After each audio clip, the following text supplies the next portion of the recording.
Арнольд Шварцнеггер высказал свою точку зрения на происходящее в Украине и обратился к российскому народу. Конечно, кто-то после такого обращения зауважает его больше, а кто-то, наверное, наоборот, будет готов, что называется, закидать его камнями после этого. Но, друзья, через это обращение, пожалуй, стоит понимать одно: таков сейчас взгляд на происходящее тех, кто находится на так называемом Западе, и к такой точке зрения, конечно же, тоже нужно прислушиваться, тем более через уста таких людей, на чьих фильмах выросло целое поколение. Да, конечно, всего происходящего, наверное, они там не видят, но опять же, их точка зрения важна. Конечно, так называемые нацики там есть, но разве являлось ли это поводом начинать эту операцию, благодаря которой может случиться и вовсе необратимое? В общем, посмотрите обращение Железного Арни и сделайте свои выводы. Hello everybody, and thank you for sharing your time with me. I'm sending this message through various different channels to reach my dear Russian friends and the Russian soldiers serving in Ukraine. I'm speaking to you today because there are things that are going on in the world that are being kept from you, terrible things that you should know about. But before I talk about the harsh realities, let me just tell you about the Russian who became my hero. In 1961, when I was 14 years old, a very good friend of mine invited me to come to Vienna and to watch the World Weightlifting Championships. I was in the audience when Yuri Petrovich Vlasov won the World Championship title, becoming the first human being to lift 200 kilograms over his head. And somehow a friend of mine got me backstage. All of a sudden, there I was, a 14-year-old boy, standing in front of the strongest man in the world. I couldn't believe it. He reached out to shake my hand. I mean, I still had a boy's hand. He had this powerful man's hand that swallowed mine. But he was kind, and he smiled at me. I will never forget that day. Never. I went home and I put his photo above my bed to inspire me when I started lifting weights. My father told me to take down that picture and to find a German or an Austrian hero. He got really angry and we argued back and forth. He didn't like Russians because of his experience in the Second World War. You see, he was injured at Leningrad, where the Nazi army that he was part of did vicious harm to the great city and to its brave people. But I did not take the photograph down, no, because it didn't matter to me what flag Yuri Vlasov carried. My connections to Russia didn't stop there, by the way. Oh, it actually deepened when I traveled there with bodybuilding and for my movies and met all my Russian fans. And on one of those trips, I remember, I met Yuri Vlasov once again. It was in Moscow during the filming of Red Heat, which was the first American movie allowed to film in Red Square. Now, he and I spent the whole day together. He was so thoughtful, so kind, and so smart, and, of course, very giving. He gave me this beautiful blue coffee cup, and ever since then I've been drinking my coffee out of every morning. Now, the reason why I'm telling you all of those things is that ever since I was 14 years old, I've had nothing but affections and respect for the people of Russia. The strength and the heart of the Russian people have always inspired me. And that is why I hope that you will let me tell you the truth about the war in Ukraine and what is happening there. No one likes to hear something critical of the government, I understand that. But as a longtime friend of the Russian people, I hope that you will hear what I have to say. And may I remind you that I speak with the same heartfelt concern as I spoke to the American people when there was an attempted insurrection on January 6th last year, when a wild crowd was storming the US Capitol, trying to overthrow our government. You see, there are moments like this that are so wrong, and then we have to speak up. And it's exactly the same with your government. I know that your government has told you that this is a war to denazify Ukraine. Denazify Ukraine? This is not true. Ukraine is a country with a Jewish president, I might add, whose father's 3 brothers were all murdered by the Nazis. You see, Ukraine did not start this war. Neither did nationalists or Nazis. Those in power in the Kremlin started this war.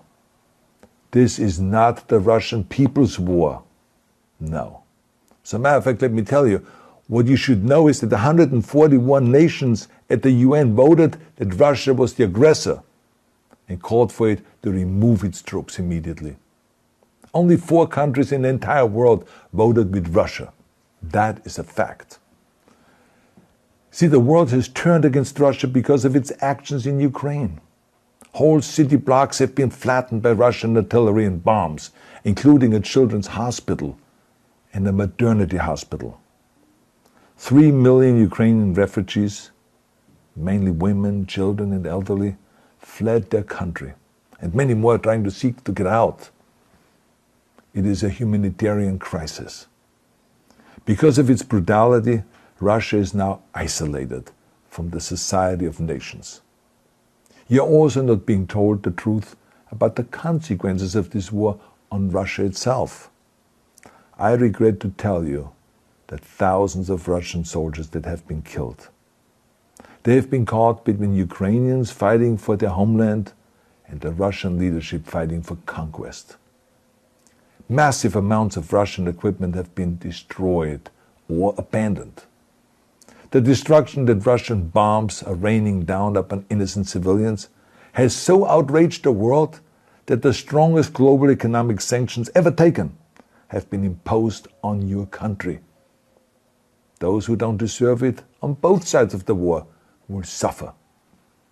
The Russian government has lied not only to the citizens, but to its soldiers.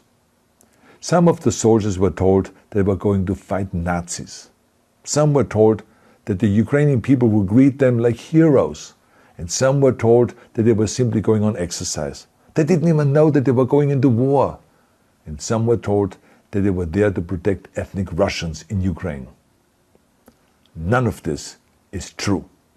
The fact is that Russian soldiers have faced fierce resistance from the Ukrainians who want to protect their families and their country. When I see babies being pulled out of ruins, I think that I'm watching a documentary about the horrors of the Second World War, not the news of the day. Now let me tell you, when my father arrived in Leningrad, he was all pumped up on the lies of his government. And when he left Leningrad, he was broken, physically and mentally. He lived the rest of his life in pain. Pain from a broken back, pain from the shrapnel that always reminded him of these terrible years, and pain from the guilt that he felt. To the Russian soldiers listening to this broadcast, you already know much of the truth that I've been speaking. You have seen it with your own eyes. I don't want you to be broken like my father. This is not the war to defend Russia that your grandfathers or your great-grandfathers fought. This is an illegal war. Your lives, your limbs, your futures are being sacrificed for a senseless war condemned by the entire world. Now, to those in power in the Kremlin, let me just ask you, why would you sacrifice those young men for your own ambitions? To the soldiers who are listening to this, remember that 11 million Russians have family connections to Ukraine. So every bullet you shoot a brother or a sister. Every bomb or every shell that falls is falling not on an enemy, but on a school, or a hospital, or a home. I know that the Russian people are not aware of such things are happening. So I urge the Russian people and the Russian soldiers in Ukraine to understand the propaganda and the disinformation that you are being told. I ask you to help me spread the truth. Let your fellow Russians know the human catastrophe that is happening in Ukraine. And to President Putin I say, you started this war. You are leading this war. You can stop this war. Now, let me close with a message to all of the Russians who have been protesting on the streets against the invasion of Ukraine. The world has seen your bravery. We know that you have suffered the consequences of your courage. You have been arrested, you have been jailed, and you have been beaten. You are my new heroes. You have the strength of Yuri Petrovich Vlasov. You have the true heart of Russia. My dear Russian friends, may God bless you all. Вот как-то так, друзья. Конечно, Арни в чем-то не прав. Denazify Ukraine. This is not true. Ukraine is a country with a Jewish president, I might add, whose father's 3 brothers were all murdered by the Nazis. Но, наверное, такова сейчас точка зрения многих людей на планете, и ничего с этим не поделаешь. Мир видит все это плюс-минус именно так, и ведь очевидно, чтобы доказать обратное кому-то, нужно очень постараться, ведь Россию сейчас, наверное, никто и слушать не захочет. Конечно же, нацизм в своем неком новом обличии там был, остается и сейчас, и эти идиотские лозунги тоже там набирали обороты. Смерть, смерть, москалям! Смерть, смерть, москалям! Слава Украине! Героям слава! Слава Украине! Героям слава! Но не станет ли их теперь в десятки раз больше по всему миру благодаря этой операции? Может и нет, но очевидно, для этого нужно очень постараться, чтобы доказать миру обратное, доказать то, что правда на стороне России. И, пожалуй, очевидно опять же и то, что если бы страна была бы экономически сильной, с высокими доходами простого народа, то разве в Украине было бы такое? Смерть, смерть, москалям! Смерть, смерть, москалям! Наверное, вряд ли.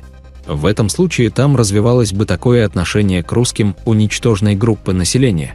Вряд ли это было бы так, если бы власти занимались только укреплением экономики и улучшением жизни простого человека, да и, пожалуй, вопросов из серии «Где вы были 8 лет назад?» и не было бы никогда.